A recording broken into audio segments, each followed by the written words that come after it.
Cześć! W dzisiejszym odcinku odkryjemy przed Wami tajemnicę, w jaki sposób dostać się z Phnom Penh na wyspę Korong, bądź jakąkolwiek inną wyspę. Poza samolotem, który wiecie jak korzystać, poprzez wyszukiwarki po prostu znajdujecie lot i lecicie z Phnom Penh na przykład do Sihanoukville, istnieją 3 sposoby przemieszczania się w Kambodży, kiedy przyjedziecie tutaj i kiedy nas odwiedzicie.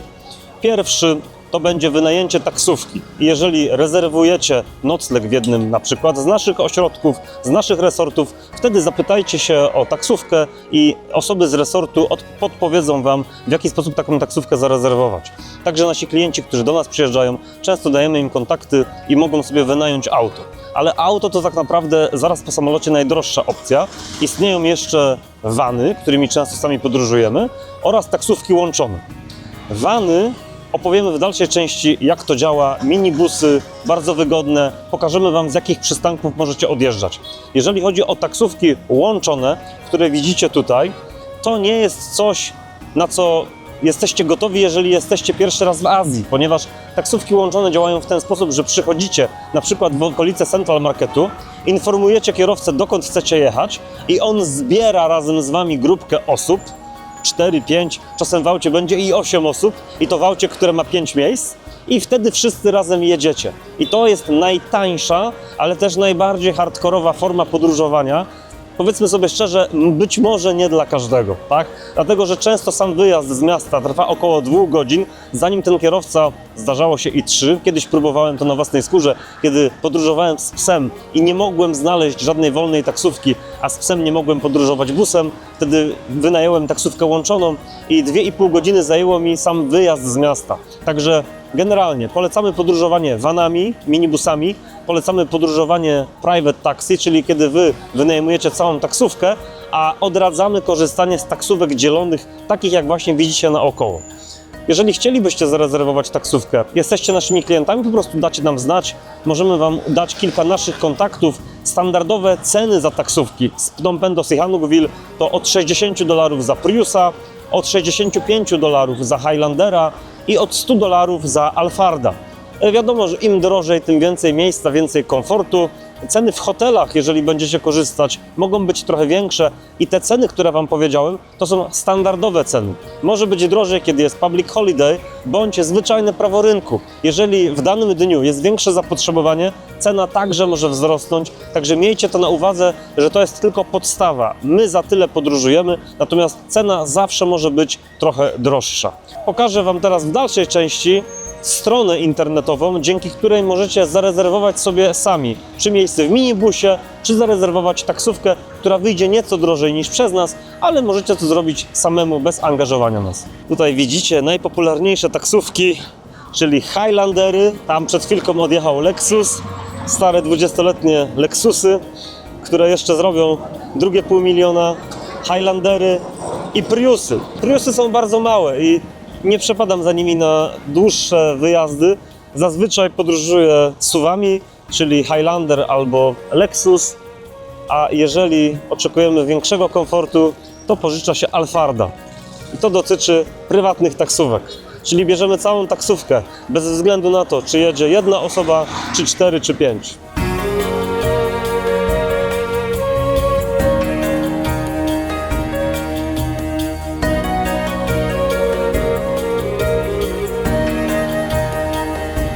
Jesteśmy w Phnom Penh, w dzielnicy Wat Phnom, w firmie Virak Buntam.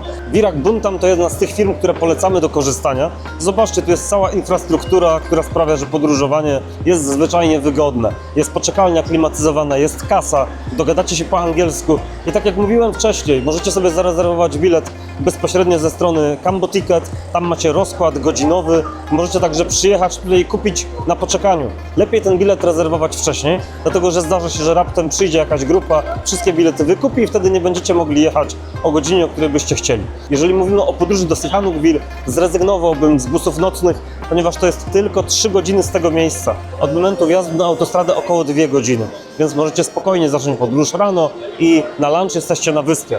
Dodatkowo, kiedy podróżujecie busem, są zaplanowane 2-3 postoje, także nie macie się co martwić o to. Oni się zatrzymają w takim miejscu, gdzie możecie zjeść, gdzie możecie się napić czy skorzystać z toalety. Wszystko jest wygodne, ceny takich busów to 12 do 15 dolarów. Możecie sprawdzić sobie na stronie Cambo Ticket i jest to jedna z firm Virak Buntam, które polecamy do podróżowania, kiedy nie zapełnicie całej taksówki. Drugim przewoźnikiem, którego polecamy, kiedy mówimy o busach, to firma, która nazywa się Laryta z charakterystycznym zielonym logotypem. Polecamy tą firmę także dlatego, że naszym zdaniem ma jedną z najnowszych flot. To są nowe auta, nowe busy, które pachną świeżością i po prostu podróżuje się wygodnie. Także Virak Buntam, Laryta to są firmy, z których sami korzystamy. Jeżeli rozważacie busa, w pierwszej kolejności polecam na Cambo Ticket szukać właśnie tych przewoźników. A jak już wybierzecie swój środek transportu, czy to będzie taksówka, czy to będzie bus, to praktycznie wszystko dzisiaj domyślnie jedzie przez autostradę, która jest za mną. Także nie musicie się obawiać. Cały ruch został przeniesiony na autostradę i dojazd z Phnom Penh do Sihanoukville potrwa około 2 godziny, licząc od momentu, kiedy wjedziecie na autostradę. System się rozwija, także kierowca na autostradzie też jest w stanie płacić aplikacją bankową albo korzystać z odpowiednika polskiego Viatola i przejeżdżać tak jak teraz bez brania jakiegokolwiek biletu. Bardzo ważny protip dla kawoszy. Jeżeli jedziecie już na wyspę, to musicie pamiętać, że taksówka zawiezie Was bezpośrednio do portu. W porcie nie ma dobrej kawiarni. Jeżeli jedziecie autostradą, poproście, żeby zatrzymać się w punkcie Kampong Sela. To jest ostatni Brown. Później kolejny Brown jest w zupełnie innym miejscu niż port. Także jeżeli chcecie się napić dobrej kawy, nasza ulubiona to Brown. Zatrzymajcie się w Kampong Sela i w ten sposób będziecie mogli jeszcze wypić dobrej kawy przed wypłynięciem na wyspę.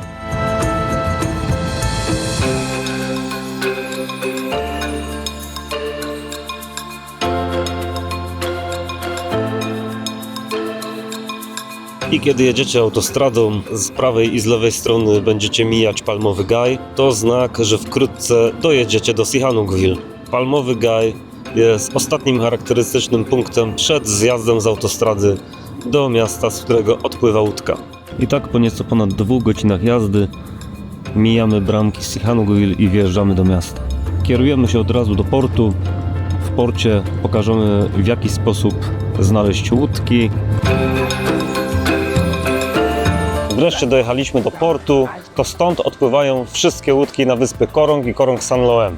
Co bardzo ważne, jeżeli rezerwujecie sobie wcześniej, na przykład poprzez booking, zapytajcie się obiektu, jeżeli nie dostaliście takiej informacji na bookingu, którą łódką płynąć, ponieważ różni operatorzy pływają na różne plaże, a tych plaży wokół całej wyspy jest sporo.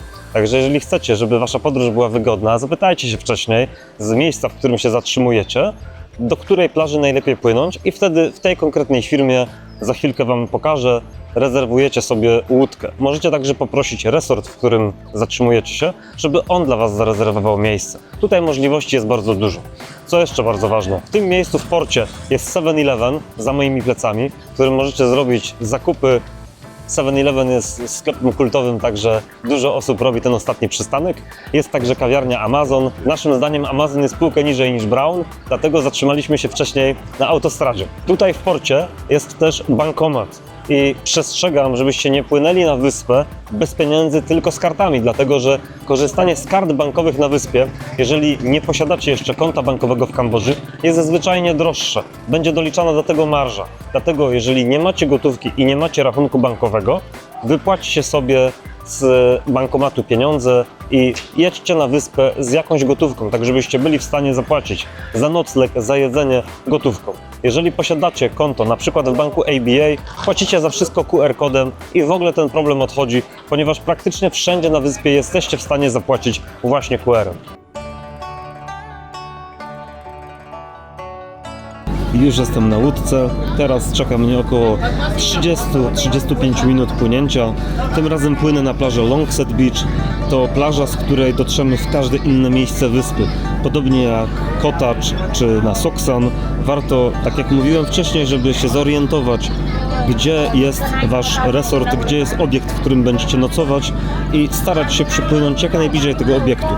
Jeżeli jednak kupicie bilety na łódkę, która płynie na inną plażę, nie ma się co przejmować, ponieważ na wyspie, na takich plażach jak Longset, na takich plażach jak Cottage, bez problemu znajdziecie tuk-tuka albo pożyczycie motor i dojedziecie sobie tuk-tukiem bądź motorkiem do resortu, w którym się zatrzymacie. W tym wszystkim jest trochę chaosu, natomiast zupełnie nie musicie się tym przejmować, ponieważ finalnie wszyscy dopływają bez problemu. To jest cały flow ludzi, którzy płynie na wyspę, tak jak wy. Na miejscu, kiedy podpłyniecie, nawet jeżeli nie macie tuk-tuka, jeżeli nie wiecie, w jaki sposób dostać się do resortu, będzie wielu chętnych do tego, żeby was podwieźć. Tuk-tuki na wyspie są droższe niż w Phnom Penh.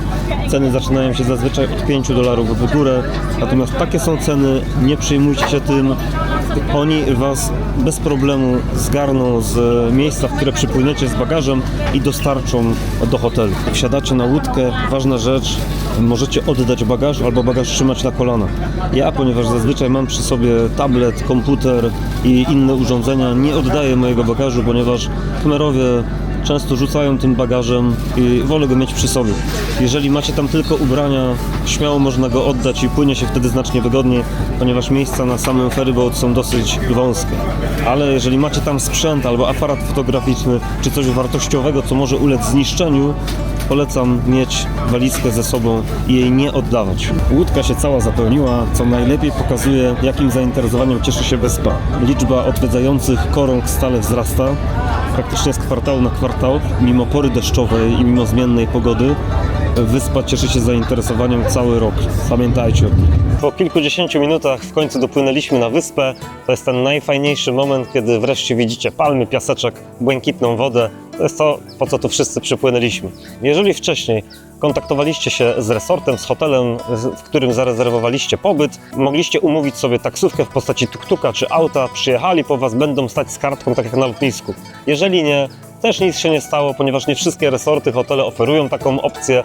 Możecie znaleźć taksówkarza na miejscu, który za kilka dolarów zawiezie was. Komunikacja przebiega po całej wyspie. A jeżeli macie bagaż podręczny, plecak, taki, że jesteście w stanie poruszać się na motorku, polecam wypożyczenie takiego motorka od 10 do 15 dolarów za dobę. Zanim go pożyczycie, zróbcie rundkę, sprawdźcie, czy działają hamulce, bo często to jest trochę zajechany sprzęt i nie bierzcie tego, co wam od razu dają, tylko wybierzcie sobie najlepszy i wtedy przemieszczacie się sami w taki sposób, który sam najbardziej lubię. Przed wami najlepsze eksplorowanie wyspy, a o eksplorowaniu opowiem w innym odcinku, co zobaczyć i jak się za tą wyspę zabrać. Ja zachęcam do tego, żeby śledzić nasz kanał, subskrybować i sprawdzać, co więcej możecie dowiedzieć się o Kambodży. Dzięki. Już jesteśmy po podróży, zameldowaliśmy się w You and Me i na szybko skoczyliśmy zjeść squida, rybę. Słuchajcie, to jest właśnie to, co kochamy w wyspie. Nie tylko wolność, ale też najlepsze jedzenie.